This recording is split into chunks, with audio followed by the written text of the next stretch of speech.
प्रणाम सुंदर साथ जी।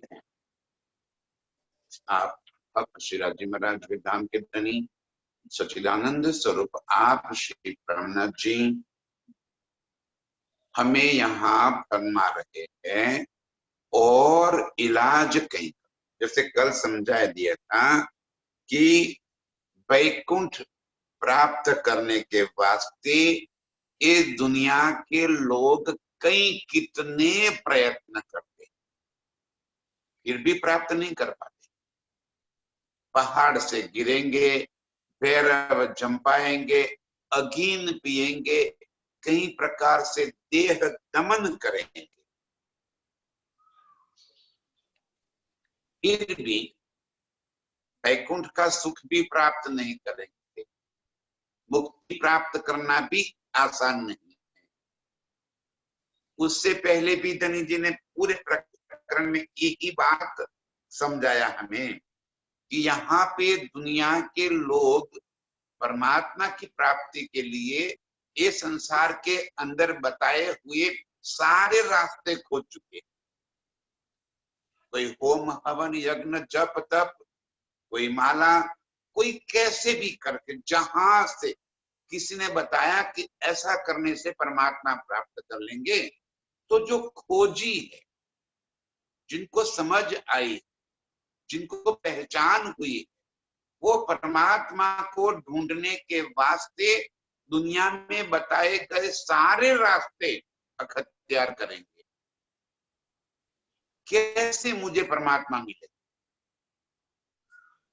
क्योंकि परमात्मा के बारे में सारे संसार के सभी धर्मशास्त्रों के अंदर निशानियां लिखी है, तो सबको सर्वोच्च ही तो प्राप्त करना है, कम तो किसी को चाहिए नहीं। तो यहाँ पे धनी समझा रहे हैं और इलाज जो कहीं करो, ये 5 7 8 10 बताए इतने नहीं, इससे अधिक, और जितने भी आपको मालूम हो वो सारे इलाज कर लो। मेरे प्रीतम के चरण कमल और कोई नहीं पा सकता। ये प्राप्त करना कोई किसी के बस का काम नहीं है। ये मेरे प्रीतम की मेहर है, उनका प्रेम है, उनका इष्ट है। किसके ऊपर? अपने ही रूहों के ऊपर। और जिन रूहों के ऊपर धनी की मेहर है, जिन रूहों के साथ धनी के मूल संबंध है, जो रूहे अर्श से आई है, वो ही रूहे अपने निज स्वरूप का, अपने प्रीतम का, परमधाम का और सारी लीलाओं का सुख वो ही प्राप्त कर सकती, और कोई नहीं। सुंदर सर जी, बात एकदम सरल है। इतनी सरल बात धनी जी जो हमें समझाना चाहते हैं, उसी बात के लिए करे क्या? दुनिया के अंदर इतना कुछ भरा पड़ा है कि सुंदर साथ भी उसी के अंदर चलित हो जाते हैं कि हाँ, ऐसा करने से हमें परमधाम को शॉर्टकट, ये करने से, क्योंकि जो काम करना है वो नहीं कर पाते। वाणी मंथन, चितवन और नैनी, ये सरल मार्ग प्रीतम ने बता दिया, लेकिन बस ये बात है कि हमारा मन स्थिर नहीं रहता, हम चितवन नहीं कर पाते, तो सुंदर साथ भटक जाते हैं। इन भटके नहीं, इस वास्ते मेरे प्रीतम ये बात समझाते हैं कि ये दुनिया के जितने भी रिवाज है वो सारे के सारे कर दो, उससे कभी भी प्रियतम की पहचान न होगी। ये करने से कभी भी परमधाम की पहचान न होगी। और उपाय कई करो, एक नहीं अनेक उपाय करो। आगे कईयों ने करके दिखाया। अरे हमारे आदि सतगुरु देवचंद्र जी ने भी कई उपाय किए, उससे कोई फायदा नहीं हुआ। 14 वर्ष तक निष्ठा बंद भागवत की चर्चा सुनना तो छोटी बात थोड़ी है सुंदर, कभी कुछ नहीं मिला। तब हार के धनी ये विचार दिया, मैं क्यों छोड़ू अपनी अर्धांग। स्वयं प्रीतम ने ये बात दिल में ली कि अरे ये तो उसकी जिंदगी पूरी हो जाएगी तो भी मेरी पहचान नहीं कर पाएगा, और उसके तन से जो लीला करनी है मुझे, वो लीला तो रह जाएगी। तब धनी जी स्वयं सामने आए, अपनी पहचान कराई, उनके दिल के अंदर विराजमान हुए, और ये बात आगे चली। तो धनी जी समझा रहे हैं कि और इलाज कहीं करो, ऐसे अपार इलाज कर दो, कभी भी प्रीतम के सुख आप प्राप्त नहीं कर पाएंगे। पर पावे ना बिना किस्मत। यहाँ किस्मत का मतलब हमारा भाग्य की बात नहीं कर रहे, यहाँ हमारे मूल संबंध की बात।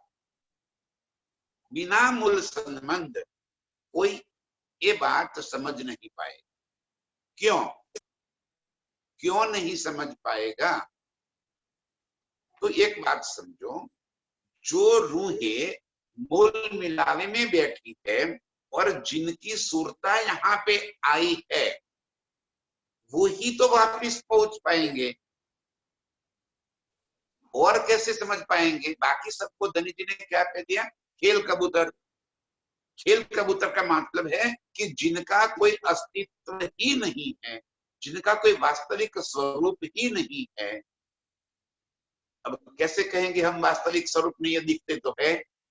तो अब अपने आप को जरा एक बार फिर उसी फरामोशी में डाल दो, अपने आप को यहाँ पे इस खेल के अंदर। जब हम अपने चित्त को कहीं और लगा देते हैं, तो उस जो अपना चित्त जहां पहुंचता है, एक नई दुनिया बन जाती है। वहां हम तो होते ही है, और हमारे साथ और कई लोग दुनिया के होते हैं। ऐसे भी होते हैं जिनको हमने कभी देखा ही ना हो, और फिर भी हम उन हजारों लोगों को देखते हैं। लेकिन वो सारे के सारे हमारे सपने के हैं, हमारे विचारों में है, उनका कोई अस्तित्व नहीं है। और हमारा जो स्वरूप हमें दिख रहा है, वो वास्तविक स्वरूप है। वो स्वरूप जो कुछ देख रहा है, वो हम तक पहुंचता है, और हम उसकी अनुभूति कर रहे हैं। इसी तरह मूल मिलाए में बैठकर जो हमारा मूल स्वरूप है, वो इस खेल को देख रहा है। अब खेल के अंदर ये हजारों तन हो गए, यानी हजारों तनों को वो देख रही है। जो मूल मिलाए में हमारी पर बैठी है वो, और अपने आप को भी देख रही है। जिस तन में वो अपने आप को देख रही है, वो तन जिन जिन जिन लोगों के कांटेक्ट में आते हैं, परिचय में आता है, संबंध में आता है, उन सभी को पराक्रम देख तो रही है, लेकिन वो कभी भी अब उन पराक्रम को नहीं देख पाएंगे। इसकी सुरता के माध्यम से कोई दुनिया के जीवों को देख रही है। वो ही सुरता जिन स्वरूप के साथ है, वो ही वापिस अपने मूल स्वरूप तक पहुंच सकते हैं। उनकी ही दिल की भावनाएं मूल स्वरूप तक पहुंचेगी, और वो ही हर्ष का सुख आनंद यहाँ पे ले पाएगी। इस धनी ने कह दिया, और उपाय जो कहीं करो, कई हजारों उपाय करने से भी कभी भी ये सुख प्राप्त नहीं होगा। जो रूहे के जिनके मूल स्वरूप है, और जो मूल स्वरूप की सूरता यहाँ पे जिस तन के अंदर है, वो ही तन इस सुख प्राप्त कर पाएंगे। और कोई अर्श में मेरे प्रीतम का या परमधाम का कोई भी बात उनके दिल में कभी भी नहीं आ सकता। सोहक कदम ताले मोमिना, जाके असल हक निस्बात। सो हक कदम ताले मोमिन, ताले माने भाग्य में, उनके ही कार्य में, उनके ही नसीब में, उनके ही लिए है। हक कदम ताले मोमिन, हम रूहों के वास्ते ही मेरे प्रीतम का स्वरूप है। हम रूहें ही उस स्वरूप को अपने दिल में धारण कर सकती है, जो अर्श से यहाँ पे आई। अर्श से आई हुई रूहों के सिवा मेरे प्रीतम के स्वरूप को और कोई भी दिल में धारण नहीं कर सकता। ये साफ साफ पूरी वाणी में एक बार नहीं 1000 बार धनी ने ये बात हमें समझा दी और लिख कर दे दी। और इसीलिए उन्होंने दुनिया के तीनों सृष्टियों का विभाजन कर दिया, जीव सृष्टि, ईश्वरी सृष्टि और ब्रह्म सृष्टि। इस वास्ते ही विभाजन कर दिया कि जीव सृष्टि की स्फूर्ता, उनका लक्ष्य चाहे कितना भी तपस्वी क्यों ना हो, आम जीवों की बात तो है ही नहीं। जो अपने आप को ब्रह्मज्ञानी होने का दावा लेकर बैठे, जो स्वयं ब्रह्म का दावा लेकर बैठे हैं, जिन्होंने पूरा जीवन इसी कार्य के अंदर व्यतीत कर दिया है, वो भी मेरे प्रीतम के स्वरूप को दिल के अंदर धारण नहीं कर सकते। जिसे हम कहते पहुंचे हुए सिद्ध पुरुष, वो पहुंचे हुए सिद्ध पुरुष भी अपने आप को अपने दिल के अंदर मेरे प्रीतम का स्वरूप कभी भी धारण नहीं कर सकते। और हम रूहें जो इस खेल के अंदर आई है और जहां जिस अवस्था में सहजता से हम प्रीतम के स्वरूप को दिल में धारण कर पाएगी, क्यों कि ये बातें रूहों के ताले, रूहों के वास्ते ही ये बातें है और इसका कोई लाभ नहीं ले सकते। और कैसे भी करेंगे, चाहे कितना भी तप धप किया हो, कितनी भी जिंदगी में बहुत कष्ट उठाकर भक्ति का मार्ग अपनाया हो, लेकिन उनकी सुरता वैकुंठ से आगे कभी भी नहीं सकती। कभी भी वो वैकुंठ से आगे उनकी सुरता को पहुंचा ही नहीं सकते। न उनके दिल के अंदर इससे आगे की कामना आएगी, चाहना भी नहीं होगी इससे आगे। आम खलक, आम दुनिया की तो बात ही छोड़ दो। जो ऋषि मुनि तपस्वी साधु संत सिद्ध हो गए, उनकी बात है, वो भी कभी परमात्मा का तक अपनी सुरता को नहीं पहुंचा पाएंगे। वो कभी भी परमधाम अपने प्रीतम के संग कभी अपनी सुरता नहीं पहुंचा पाएंगे, वैकुंठ तक ही सीमित रह जाएंगे। इतना बड़ा मरातबा हम रूहों का धनी ने दिया। ये करीब 200 चौपाइयां ऐसी है कि सभी 200 चौपाइयों में धनी ने यही बात कही है, जाकी असल हक निस्बत। जो मेरी रूहे है, वही रूहे इस सारे सुख को प्राप्त कर पाएगी, वही मेरे प्रीतम के स्वरूप को दिल में धारण कर पाएगी, वही परमधाम का सुख, परमधाम जाने के बाद नहीं, यहाँ बैठे बैठे वो सुख प्राप्त कर पाएगी। जाने के बाद तो सुख है, अर्श में पहुंचेंगे तब तो सुख मिलने वाला ही है, लेकिन यहाँ इस खेल में भी वो अपने आप को प्रीतम के साथ वो सारे सुख अनुभव कर पाएगी। खेल में बैठे बैठे भी उसकी सुरता अर्श में मेरे प्रीतम के साथ लगी रहेगी। वो यहाँ बैठे बैठे भी हर एक सुख जो प्रीतम के हम परमधाम में लेते थे, उन सुखों की लज्जत यहाँ बैठे बैठे वो प्राप्त करती जाए। ये मोमिनों का मरातबा है, ये मोमिनों का सुख है। और ये काम हम मोमिनों के सिवा और किसी के ताले नहीं है, हमारे ही ताले लिखा हुआ है। हम रूहे ही वो सुख को प्राप्त कर पाएंगे। ए बिन मोमिन कदम ना पाइए, जो करे कई कोट मेहनत। बात वही कह दिया धनी ने, ये बिन मोमिन कोई ना पावे, करे कई कोट मेहनत।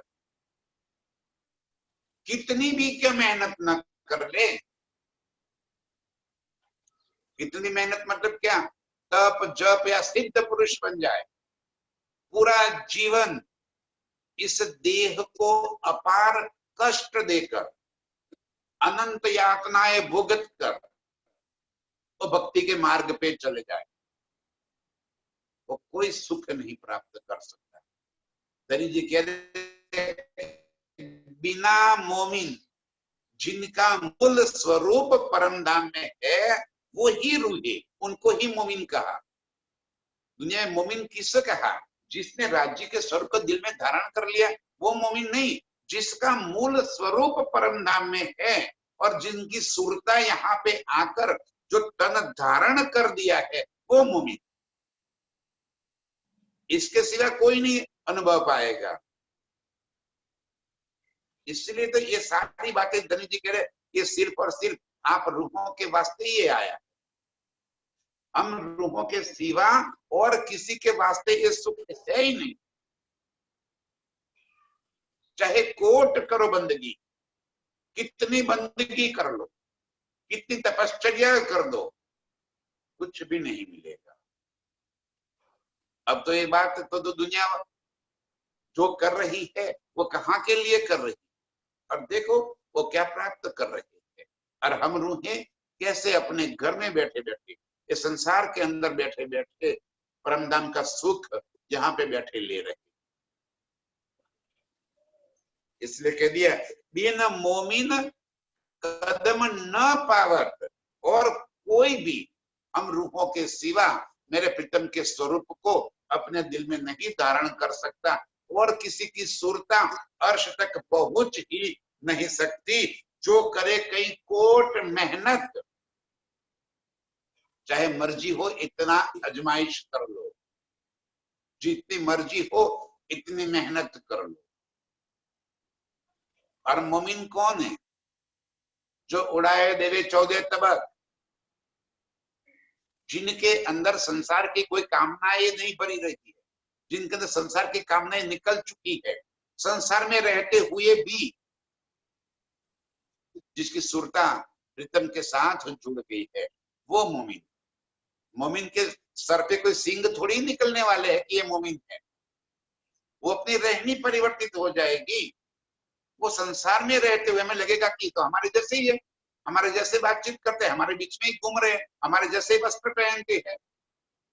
और फिर भी जिनके दिल के अंदर रात दिन बसे अर्श में, वो अर्श के अंदर बैठा है, मेरे प्रीतम का स्वरूप उनके दिल में बैठा हुआ है, वो ही मोमिन इस सुख प्राप्त कर पाएंगे।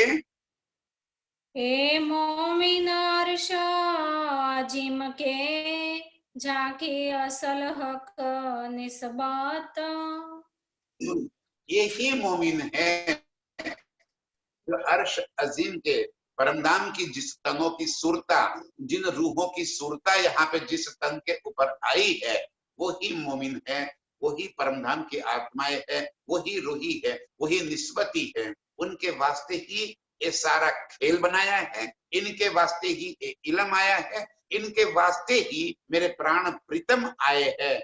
और वही अर्श में मेरे प्रीतम के साथ पहुंच पाएंगे, वही अर्श का सुख ले पाएंगे और कोई इस सुख को नहीं ले पाएगा।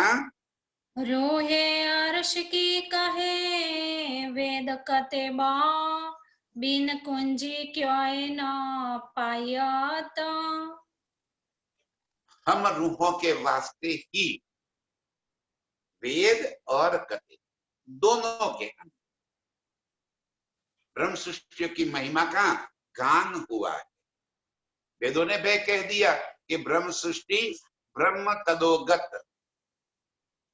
वेदों ने कह दिया कि वो ब्रह्म मुनि आएंगे, वो ब्रह्म ऋषि आएंगे, वो ब्रह्म सृष्टियां आएगी। कैसी? ब्रह्म की बरोबर होगी, ब्रह्म की जैसी होगी, और वो ही ब्रह्म का सुख ले पाएगी।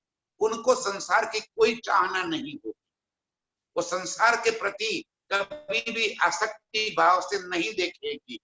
यहाँ पे उनकी कोई चाहना, कोई आसक्ति संसार के प्रति नहीं रहेगी। उनकी आसक्ति, उनकी सुरता सदा प्रीतम के साथ रहेगी।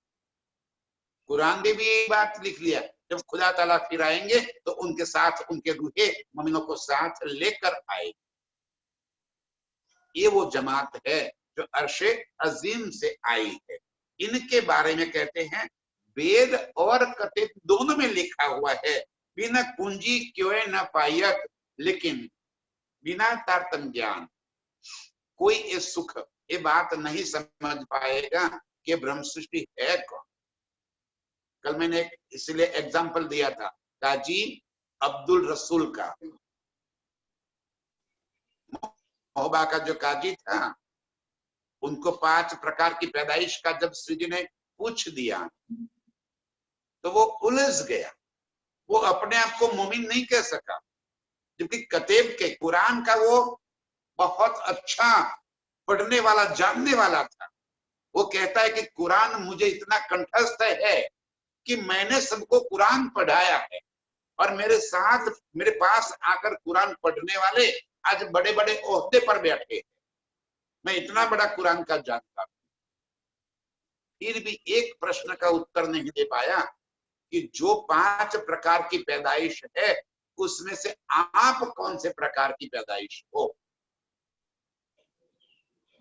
कुरान ने लिखा था मोमिनों का मर्तबा क्या है, मोमिन कौन है, मोमिन कैसे होंगे। तो वो अपने आप को अब तक तो मोमिन समझता था कि मैं मोमिन हूं।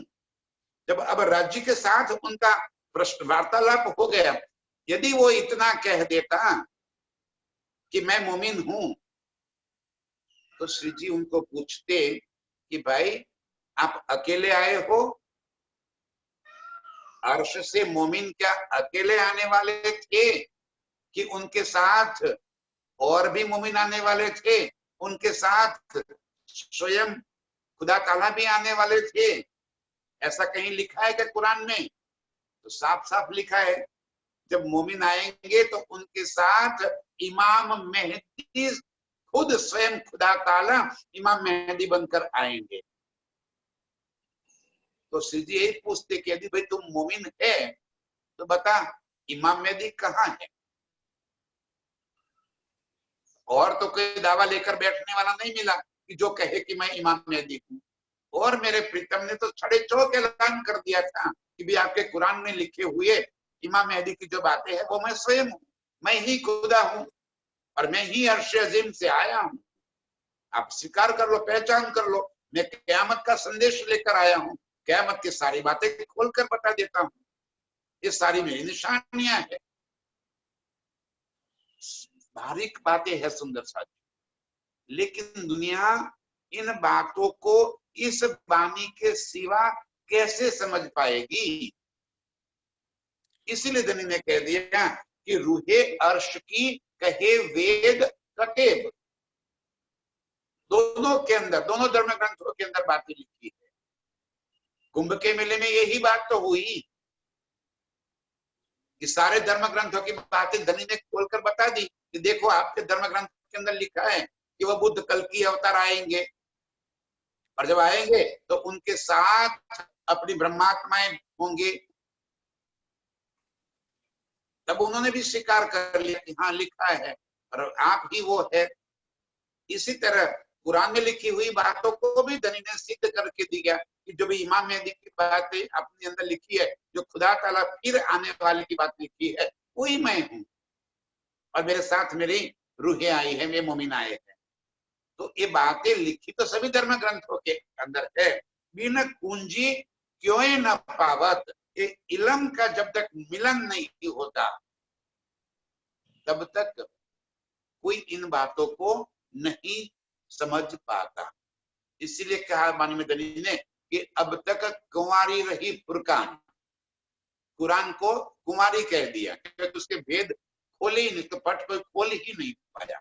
सो धनी ने आके कुरान के सारे पट खोल दिए, कुरान के जितने गुप्त रहस्य थे वो सारे राज खोल दिए। जो धनी ने वादा किया था कि अंतिम समय में जो खुदा ताला आएंगे और जो बातें कुरान के अंदर जाहिर नहीं हुई है वो सारी बातें आकर वो जाहिर करेंगे। बस उसी हिसाब के धनी जी कह रहे हैं कि हम रूहों के वास्ते, देखो हमारा कितना बड़ा मरातबा, कितना ध्यान मेरे प्रीतम ने रखा है हमारी पहचान कराने के वास्ते, ताकि हमें अभी किसी भी प्रकार का शंका न रहे, डाउट न रहे कि मैं ब्रह्म सृष्टि हूं कि नहीं हूं। एक बार सुंदर सा प्रश्न करते कि कैसे समझा जाए कि हम ब्रह्म सृष्टिया है, होता है प्रश्न। अब इस वाणी से मिलान करके देख लो, कौन है जो एक प्रीतम के प्रति दृढ़ ईमान लेकर चला है? कौन है जो जिसको ये दुनिया की समझ में आ गई इस माया से मेरा कोई संबंध नहीं? कौन है वो? वही तो मोमीन है, वही तो हमारे वास्ते धनी ने लिखा है। रूहे अर्श की कही वेद कतेब ने, बिन कुंजी क्यों न पावत। जब तक ये बानी के वेद न समझ में आवे, ये बानी में लिखी हुई मेरी प्रीतम की बातें समझ में न आवे, तब तक किसी को भी अपनी पहचान नहीं हो पाएगी। न वेद के वेद खोल पाएंगे, न कुरान के वेद खोल पाएंगे।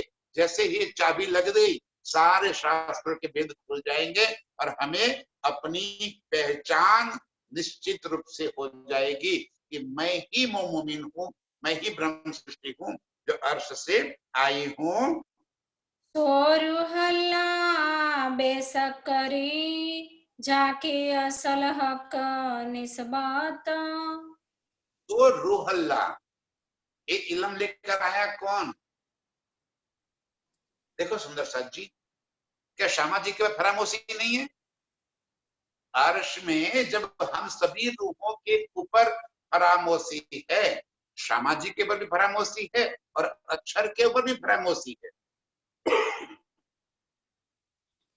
तो श्यामा जी के ऊपर फरामोशी होते हुए श्यामा जी कैसे ये इल्म लेकर आ सकती है? अक्षर ब्रह्म के ऊपर भी फरामोशी होते हुए ये हुक्म बन के कैसे यहाँ पे आ सकते हैं? तो ये सारी बातों को जब हम अर्श के परिप्रेक्ष्य में देखेंगे, परमधाम के परिप्रेक्ष्य में देखेंगे, तो सारी लीला मेरे प्रीतम की ही है। मेरे प्रीतम ही श्यामा जी है, मेरे प्रीतम ही अक्षर ब्रह्म है, मेरे प्रीतम ही रूहे है। अर्श की सारी न्यामतें मेरे प्रीतम ही तो है। और यहाँ पे जितना भी इल्म आया वो सारे इल्म का यश श्यामा जी को दिया। ये श्यामा जी की रचना है, इल्म का सुख श्यामा जी को दे दिया। और इसीलिए देवचंद्र जी जिनके अंदर स्वयं श्यामा जी विराजमान थी, उनके तन के माध्यम से तारतम का अवतरण हुआ। उस तन तारतम अर्श की बातें लेकर आए। ब्रह्मानंद उसी को कहा गया, ब्रह्म का आनंद स्वरूप। कौन? ब्रह्म माने राज्य, राज्य का आनंद स्वरूप। उनके दो स्वरूप बन गए, सत्य चित्त और आनंद। चित्तगण खुद है सत्य स्वरूप और आनंद स्वरूप। तो आनंद स्वरूप कौन हो गया? ब्रह्मानंद, श्यामा जी। और श्यामा जी ये रचना लेकर आई, ये बानी लेकर आई, जिससे इन सारी बातों की पहचान हुई। सो रूहल्ला बेशक करी, उसी ब्रह्मानंद के आनंद स्वरूप श्यामा जी यहाँ पे आई, ये बानी लेकर आई और हम सबको बेशक कर दिया। हम रूह के अंदर से सारे वेद खोल दिए और करके हम रूहे ही तो मेरे प्रीतम की अंगनाएं हैं, जिनके वास्ते मेरे धनी जी ये सुख लेकर आए हैं। हक कदम दिला मोमिना, देख देख रूह भिजाता। हक कदम दिल मोमिन, मोमिनों के दिल के अंदर ही मेरे प्रीतम के चरण, मेरे प्रीतम के स्वरूप, अर्श की सारी न्यामतें हम रूहों के दिल के अंदर मेरे धनी ने लाकर रख दी। देख देख रूह विजत, विंजत माने क्या कि उसी के आनंद के अंदर वो डूबी रहती। हमें यदि ये संसार का भी कहीं कोई पल भर के लिए सुख प्राप्त हो जाता है, तो कई दिनों तक हम उसी सुख को अपने दिल के अंदर भरकर उसकी मस्ती में रहते हैं। याद करो, ये संसार के कोई सुख मिल जाए, शादी हो गई, बच्चे हो गए या कोई उपलब्धि प्राप्त हो गई, तो देखो कितने समय तक हम उसी सुख के अंदर कितने मस्त रहते हैं।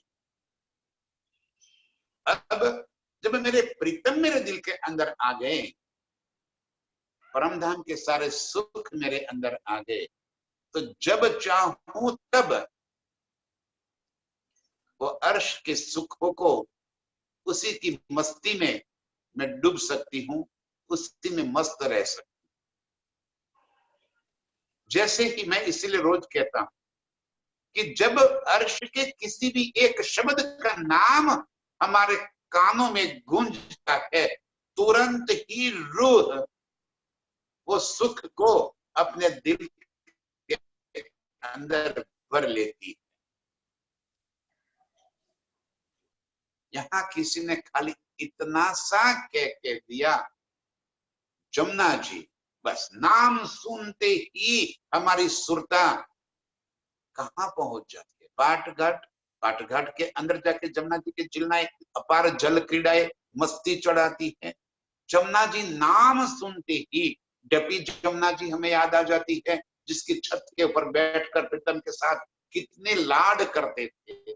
वहीं पे हमें मुलकुंड याद आ जाता है, वहीं हमें डपी चबूतरा याद आ जाता है, वही जमुना जी के ऊपर मेहराबे और इनके बीच में लगे हुए झूले, और उस झूले में जब हम झूलते हैं तो आधा तन हमारा पानी के अंदर से होकर गुजर जाता है। जहां पे ऐसे यहाँ पे कोई जो वाटर पार्क में होते हैं, पानी के अंदर से जब वो निकलते हैं जो आनंद आता है, वो आनंद जमुना जी के ऊपर जहां पे मेहराब बनी हुई है, उन मेहराबों के बीच में झूले लगे हैं, उन झूलों के ऊपर जब हम झूलते हैं तो इतने प्रेशर से वो झूले आते हैं और हम आधे से ज्यादा उस पानी के जमुना जी के जल के बीच से होकर निकल जाते हैं। चारों तरफ जल छिटकता रहता है और सारी रूहें उस जल के छींटों से भीग जाती है। मैं अपने प्रीतम के साथ यूं लपेट कर ऐसे बैठ जाती हूँ कि उन सुख मेरे दिल के अंदर बस जाती। जब उसी जमुना जी के डपी जमुना जी है, उसकी छत के ऊपर जब हम बैठते हैं, सामने पुखराज जी से जब जल 4 धारा 8 धारा 16 धाराओं में पड़ते हुए जब तो फ्लो पड़ रहा है, जैसे कई बड़े झरने गिरते होते हैं और बड़े बड़े जैसे कोई पहाड़ से पानी नीचे धोध बहता रहता है, इतना धोधमय पानी पुखराज जी से जब अद्विज के कुंड के अंदर गिरता है और इसके छींटे चारों तरफ फैलने की वजह से इतनी खुशनुमा वातावरण वहां बन जाती है। चारों तरफ वनों के बड़े बड़े वृक्ष आए हुए हैं, उनके अंदर मोर के टहुंकार होते हैं, पंछियों के रणकार होते हैं, कोयल कूक करती है और इतने मधुर वहां पे उस वातावरण के अंदर हम प्रीतम के साथ इतने लाड और लज्जत लेते हैं। ये सारी बातें हम मुमिनों के दिल के अंदर ही रहती है, जहां मेरे प्रीतम के चरण पड़े।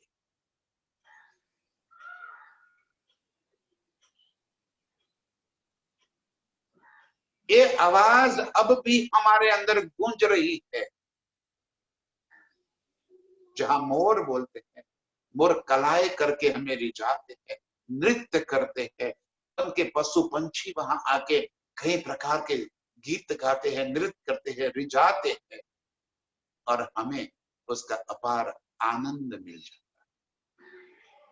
सुंदर साथ जी, धनी जी यही कह रहे हैं कि हक कदम दिल मुमीन, देख देख रूह बिंजर। मेरे प्रीतम का ये अर्श का स्वरूप मेरे दिल के अंदर बस जाता है और उसी स्वरूप को जैसे जैसे मैं अपने आप महसूस करती रहती हूँ और उसी में ही बिकी रहती, वही सुख मुझे अपार आनंद प्रदान करते हैं। रंग महल का नाम सुनते ही नौ भूम दसवीं आकाशी, हर भूम के ऊपर की हुई अपार लीलाएं, उसकी मस्ती हमारे अंदर चढ़ चढ़ के आती। ये सुख हम रूहों के सिवा और कोई भी कभी भी प्राप्त नहीं कर सकता। वैसे हम रूहों के दिल के अंदर मेरे प्रीतम का स्वरूप बसा हुआ है। एक पाँव पलना छोड़ही जाके असल हक निस्बत। ऐसे सुख देने वाले, ऐसे मस्ती देने वाले, अर्श की मस्ती में डुबाने वाले मेरे प्रीतम के चरण पांव पल के लिए भी रूह कैसे छोड़ सकती? इससे अधिक आकर्षित वस्तु और हमें मिल जाए तब तो हम उनको छोड़ सकते हैं, लेकिन मेरे प्रीतम के स्वरूप से अधिक आकर्षण, मेरे अर्श के सुखों से अधिक सुखदायक, मेरे अर्श के सुगंधी से अधिक ज्यादा सुगंधित यहाँ पे कौन चीज है कि जिसे देखकर मुझे आकर्षण हो जाए? मेरे अर्श के फुलबाग से अधिक सुंदर और बगीचे यहाँ पे कौन से है जो मुझे आकर्षित कर दे और मेरे फुलबाग मेरे दिल से निकल जाए? कहाँ है वो बात? अर्श की बातों से अधिक सुख देने वाला कोई यहाँ पे हो तब तो हमारे दिल के अंदर वो बसे। रूहे पांव पल के लिए भी मेरे प्रीतम के स्वरूप को अपने दिल से अलग नहीं करते, रात दिन उसी के मस्ती में मस्त रहते, उसी में भीगे हुए रहते हैं, उसी आनंद को अपने दिल में धारण किए हुए अमर रूहों उसी की मस्ती में डूबती है। धनी जी कह रहे हैं एक पांव पल ना छोड़े ही, जो अर्श की रूहें है वो कभी भी प्रीतम के स्वरूप को अपने दिल से छोड़ेगी नहीं, दूर नहीं करेगी। एक कदम रूहे दिल ले के देह जूठी उड़ावत। और ऐसे मेरे प्रीतम के स्वरूप एक कदम जब मेरे दिल के अंदर आ जाए तब मुझे इस देह का भी कोई परवाह नहीं रही। आज छूटना हो तो अब भी छूट जाए, लेकिन अर्श की वो लज्जत अपने दिल से रूह कभी भी अलग नहीं है। देह के प्रति भी उसका जो लगाव है वो खत्म हो जाए। हाँ ठीक है, संसार में जब तक ये देह रखनी चाहे धनी आप रखो, जब तक ये देह रहेगी अर्श की वो लज्जत उसके दिल में बसी रहे। देह रखेगा तो भी इसीलिए कि अर्श की लज्जत का आनंद मिल जाए, बाकी देह के प्रति कोई आकर्षण नहीं रहेगा। जब जिसको स्वयं अपने तन के प्रति आकर्षण न हो उससे दुनिया के प्रति तो आकर्षण क्या होगा? क्योंकि हमें सबसे प्यारा कौन है? हम स्वयं। हम स्वयं से अधिक प्यारा हमें कोई नहीं होता। तो जिसको प्रीतम की पहचान हो गई वो अपने आप से भी ज्यादा प्यार मेरे प्रीतम से है। वो अपने प्रीतम के प्यार में मस्त रहेगी। प्रीतम के प्यार पाने के लिए उसे झूठी देह की भी परवाह नहीं होगी। उड़ावत माने आत्महत्या नहीं कर देगी, अपनी देह उड़ावत मर जाने की बात नहीं कर रहे यहाँ पे। लज्जत लेने के लिए देह मिली। ये देह क्यों मिला है कि खेल की भी लज्जत मिले और परमधाम की भी लज्जत मिले। ऐसे सुभग संयोग कभी नहीं होते परमधाम में भी। वहां पे परमधाम के सुख तो मिलते हैं, लेकिन एक पक्षी है। यहाँ पे धनी जी दोनों तरफ के सुख दे रहे हैं, दुनिया को देखने का नजारा भी दिखा रहे हैं और मेरे अर्श का सुख भी दे रहे हैं। लेकिन अर्श के सुख जब दिल में आ जाते हैं तब ये दुनिया के सुख अपने आप उनकी चाहनाएं खत्म हो जाती है। एक कदम रूह दिल लेके अपने दिल के अंदर मेरे प्रीतम को बसा कर प्रीतम के ही प्यार में डूब जाती है रूह। और जब प्यार में डूब जाती है अपने देह का अस्तित्व भूल जाती है, अपनी मैं खुदी खत्म हो जाती है, अपना अहंकार टूट जाता है, बस वो प्रीतम के साथ प्रीतम की मस्ती में मस्त, मैं और मेरे प्रीतम, बस उसके सिवा और कोई बात उसके दिल के अंदर नहीं बचती। कोई दिन रखे वास्ते लज्जत, जाके असल हक निस्बत। एक दिल तन रहना हो तो रहे, कोई दिन रखे वास्ते लज्जत, मेरे प्रीतम इस तन को रखते भी है, उनके हुक्म से ही तो ये तन रहता है। और जैसे दिल में मेरे प्रीतम का स्वरूप भर भर आता है, तब ये तन के भी हमें कोई मोह नहीं रहता। लेकिन ये तन ही तो है जो हमें दो तरफ की लज्जत दे रहा है। आज जैसे वाणी हम सुन रहे हैं, ये वाणी हम बोल रहे हैं, तो ये तन की वजह से तो ये लज्जत मिल रही है। और अभी ये बातें करते करते हमारी सुरता अर्श के अंदर पहुंच जाती है, और अर्श के वो सारे सुख हम दिल में भर लेते हैं, तो वो भी एक तन है, इसीलिए तो हो रहा है। तो धनी जी कह रहे हैं कि ये लज्जत देने के वास्ते, अर्श की लज्जत लेने के वास्ते, जब तक मेरे प्रीतम एक तन रखे तब तक ये लज्जत हम लेते रहे। कोई दिन रखे वास्ते लज्जत, इस सुख देने के वास्ते, लेने के वास्ते, परमधाम के सारे सुख दिल में बसाने के वास्ते, क्योंकि हम रूहों के वास्ते ही तो इस सुख। खेल मांग लिया रबद के समय में, क्यों? ताकि हमें खेल का भी सुख मिले, और खेल के अंदर धनी को किए हुए वादे के अनुरूप हम धाम को, गर्भ भी न भूले, प्रीतम को न भूले, दोनों लज्जत हमें यहाँ पे मिले। इसलिए कहा उन्होंने, कोई दीन राखे वास्ते लज्जत, वो सुख लेने के लिए कोई तन को भी रखेंगे, लेकिन जिसकी मूल निस्बत मेरे प्रीतम के साथ है, वो ही इस सुख को ले पाएगी, वही इस लज्जत को अपने दिल में धारण कर पाएगी। मोमिन आए अर्श से, दुनी क्या जाने घात। अब जो अर्श से मोमिन आए है, वही तो ये बात जाने, जिसकी सुरता परमधाम से आई है, उनको ही ये लज्जत आएगी। दुनिया क्या जाने, ये रंग माहौल क्या है, रंग माहौल की बातें करेंगे, दुनिया को क्या पता रंग माहौल क्या है। वो 1000 बार कोशिश करेंगे और रंग माहौल को नहीं समझ पाएंगे, उनके बस का काम नहीं। धनी जी कह रहे हैं, ये दुनिया क्या जाने, ये गत, रूहों की गत क्या है, रूहों के दिल के अंदर क्या भाव भरे पड़े हैं, वो दुनिया क्या जाने, वो तो हम रूहें जाने।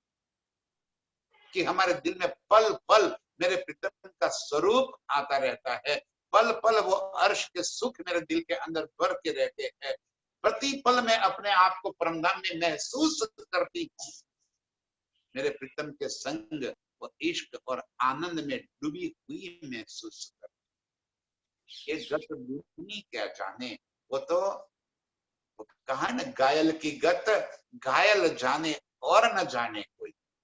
जो अर्श के मेरे प्रीतम के प्यार में घायल हुई है, उनके इश्क में जो घायल हुई है, वो रूह जाने कि इश्क का रसा स्वाद कैसा है, वो इश्क का आनंद कितना अधिक होता है, वो तो इश्क में डूबने वाली रूह जाने, दुनिया क्या जाने कि मेरे प्रीतम का इश्क का आनंद कैसा, मेरे प्रीतम मुझे क्या सुख दे रहे हैं, उनके चरण मेरे दिल में आते ही मुझे कौन सी लज्जत मिल रही है, वो तो मैं जानू। मेरे दिल की बातें मेरे सिवा और कौन जान सकता है, ये दुनिया कैसे जान सकती है। एक कदम ताले ब्रह्म सृष्ट के, झाके असल हक निस्बत। ये सारे सुख हम रूहों के वास्ते ही, ये ब्रह्म सृष्टि ही जानती है कि मेरे प्रीतम के अंगों का सुख मुझे कितना मिल रहा है। अर्श की एक एक झिमी का जो सुख है, मेरे प्रीतम के अंगों से जुड़ जाने का जो सुख है, मेरे प्रीतम को बाहों में भरने का जो सुख है, वो तो ब्रह्म सृष्ट जाने, वो रूह जाने जो राज्य की अंगना है। ये सुख की लज्जत कोई किताबों से थोड़ी आती, ये सुख की लज्जत कोई बुद्धि से थोड़ी आती, ये तो अनुभूति की बात है, इसका वर्णन नहीं होता। इसीलिए इश्क को शब्दातीत कह दिया, वो शब्द में वर्णन नहीं हो सकता। गुड़ की मिठास तो खाने से पता चलता है कि वो मिठास क्या है, गुड़ का वर्णन करने से कभी गुड़ की मिठास का रसास्वाद हमारी जिह्वा को नहीं मिल सकता, उसके लिए उसको खाना जरूरी है। इसीलिए इश्क को शब्दातीत के, इश्क को शब्द में वर्णन करने वाली बात नहीं। इश्क है क्या, कैसे उसको शब्द में बताया जाए, वो तो अनुभूति आती, वो तो रोम रोम में भरा आता है, वो तो एक एक अंग के अंदर मेरे प्रीतम का प्यार उमड़ उमड़ कर चढ़ चढ़ के आता है, दिलो दिमाग उसी के अंदर छाया रहता है। प्रीतम का वो स्वरूप, वो मोहित करने वाला वो स्वरूप एक पल के लिए भी हमारी नजरों से दूर नहीं होता है। जब प्रीतम के अंगों से जुड़ जाते हैं, अरे उस अंगों को देखते ही रोंगटे खड़े हो जाते हैं, शरीर कांपने लगता है, वो सुख दिल के अंदर भर जाता है। ये दुनिया क्या जाने, ये मोमिनों की बातें हैं, वो आशिक और माशूक की बातें हैं, जो एक दूसरे के प्यार में डूबे हुए हैं, उनकी बातें। प्यार को जताने की बात थोड़ी होती, वो तो अपने आप व्यक्त हो जाता है, उसको व्यक्त करना नहीं पड़ता। व्यक्त प्यार कभी ये आई लव यू ये कह देना, ये अभिव्यक्ति नहीं है, वो तो बिना बोले, बिना एक शब्द का उच्चार किए, उनकी आंखों में देखते ही, आंखों में झांकते ही पता चलता है कि उनके दिल में क्या भरा। ये तो बॉडी लैंग्वेज है।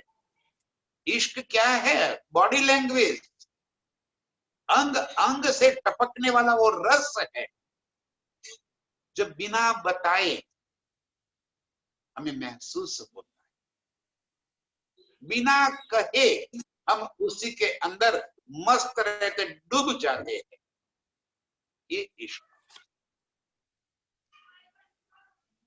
इश्क कोई कहने वाली बात नहीं होती, इश्क शब्द में वर्णन नहीं हो सकता। मेरे प्रीतम भी बार बार वाणी में ये बात कह रहे कि ये अनुभूति हमें होनी चाहिए।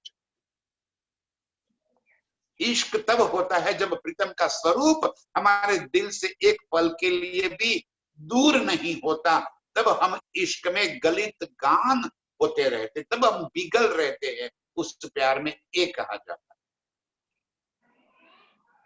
टेम्पररी थोड़ा होता है, एक पल के लिए प्यार आया और फिर सारा दिन उस प्यार से हम दूर हो जाते, ऐसा थोड़ी। जो प्यार एक बार दिल में बस गया, वो तो जब तक ये शरीर है, ये देह जब तक है, तब तक वो प्यार रहे, और उसकी लज्जत हमें प्रतिपल मिलती रहेगी। तने जी कह रहे हैं, एक कदम ताले ब्रह्म सृष्टि के, मेरे प्रीतम के स्वरूप, मेरे प्रीतम का प्यार हम रूहों के वास्ते ही है, जो अर्श से आई है, जो अंगना है मेरे प्रीतम की, जो मोमिन है, जो उनकी परातम परमधाम से इस सुरता स्वरूप से यहाँ धारण की हुई है तन, वो ब्रह्म सृष्ट, वो मोमिन, वो जाने कि मेरे प्रीतम का स्वरूप कैसा है। ऐसे ही मेरे प्रीतम के प्यार में पागल होने वाली सभी रूह के चरणों में मेरा कोटि कोटि प्रणाम। जाके